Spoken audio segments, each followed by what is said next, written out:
So I wanted to have another conversation about the Vancouver Canucks' future. Because we had ourselves some news that one of the top NCAA free agents had actually made his choice on the Canucks already.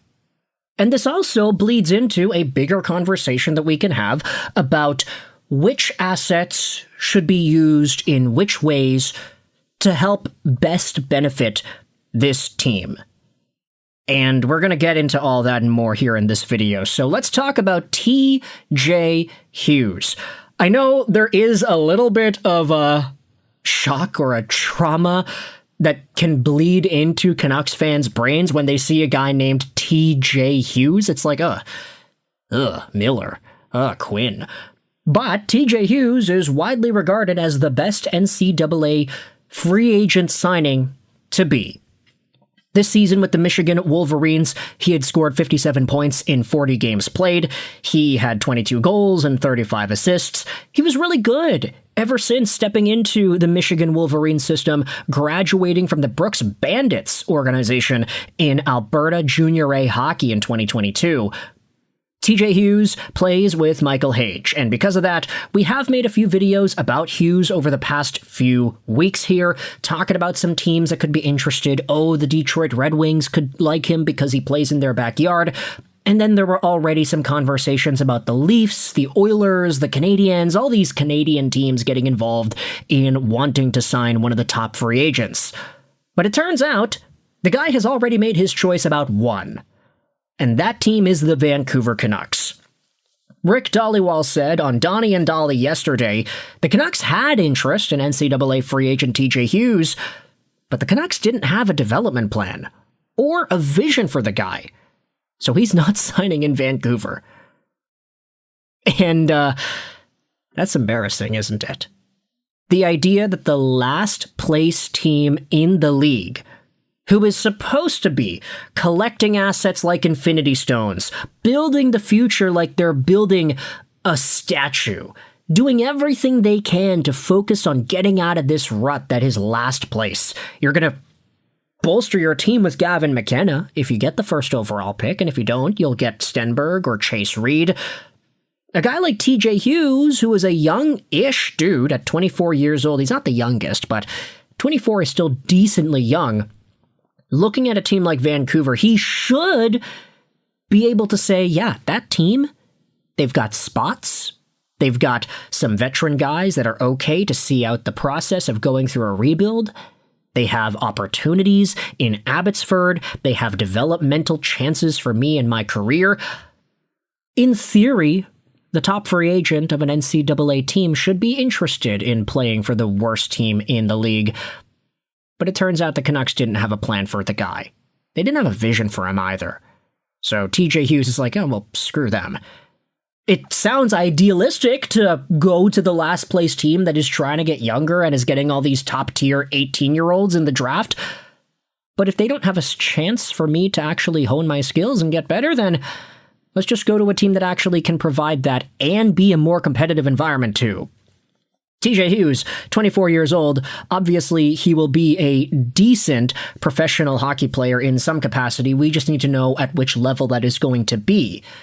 So, for this guy to straight up reject the Vancouver Canucks, I'm not really surprised, based off of the information proposed here by Dolly. There are some other conversations about how the team is inept and how they're not able to get these free agents, whatever. I mean, we have seen the Canucks sign a decent amount of guys over the past few years. I mean, Akito Hirose was a top-tier dude. I mean, he ended up coming to Vancouver. You also have some other free agent signings at the NCAA. What was the guy that was really smart? He was a defenseman. Josh Tevez. Yeah, remember Josh Tevez? That was a crazy pull back in the day. But, hey, Josh Tevez is 31 years old now. That's pretty great.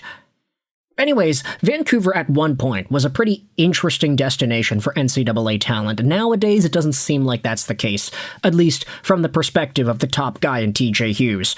But with that said, this bleeds in nicely to another conversation I wanted to have about the Canucks, and that is regarding young players in general. Because it was mentioned by Thomas Drance on his latest article that the Canucks will have a distinct possibility to trading away draft picks for young players this offseason. The idea was, okay, well, the Canucks, they have seconds and they have thirds. Well, let's trade those picks for young players that are age 20, 21, 22, and those guys can help out our team in the now while also being young.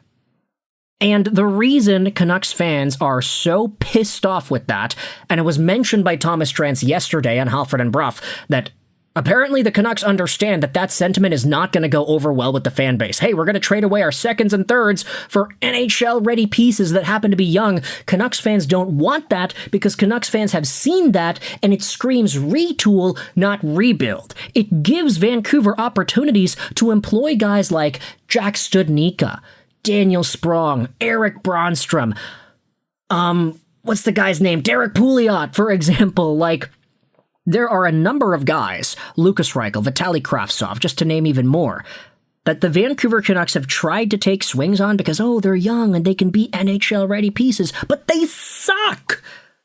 They don't work out for this team.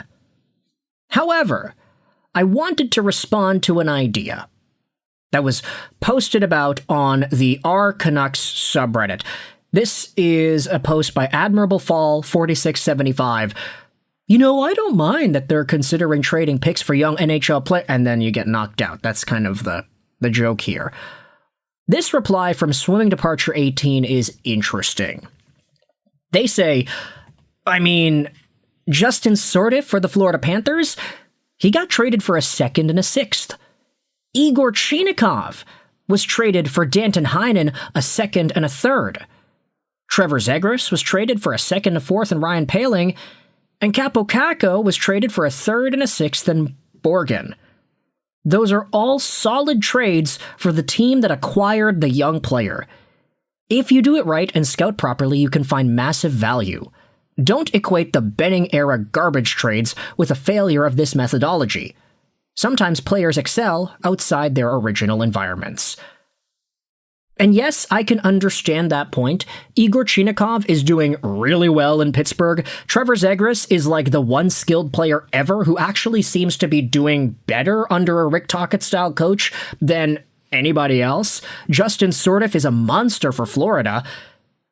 The idea makes sense in theory.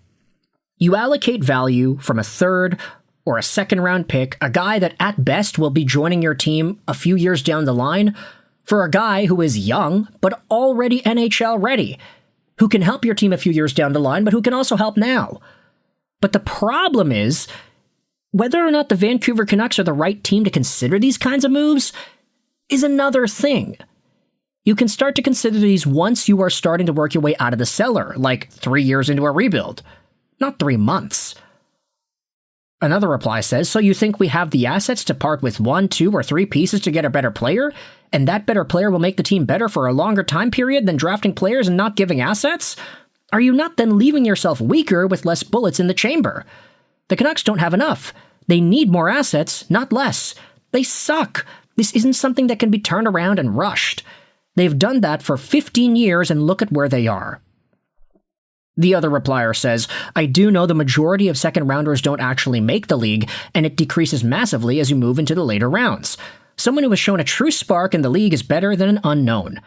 And I'm not saying give up all these assets. You gain more through future trading and the acquiring players to flip for more. And of course it goes without saying, don't trade our own picks. But let me ask, you wouldn't trade Columbus's 2028 second for any of these player equivalents? That's the thing, though. If Trevor Zegras, with the guarantee of Trevor Zegras being Trevor Zegras, was available, you would do that trade. But it's just not guaranteed. And all these guys were risks. They weren't necessarily guarantees, but they worked. On the Canucks side, when they've done trades like this, it doesn't work. We've seen Kravtsov, we've seen Studnicka, we've seen Reichel, we've seen Pouliot, we've seen Noah Juulsen even. It doesn't work.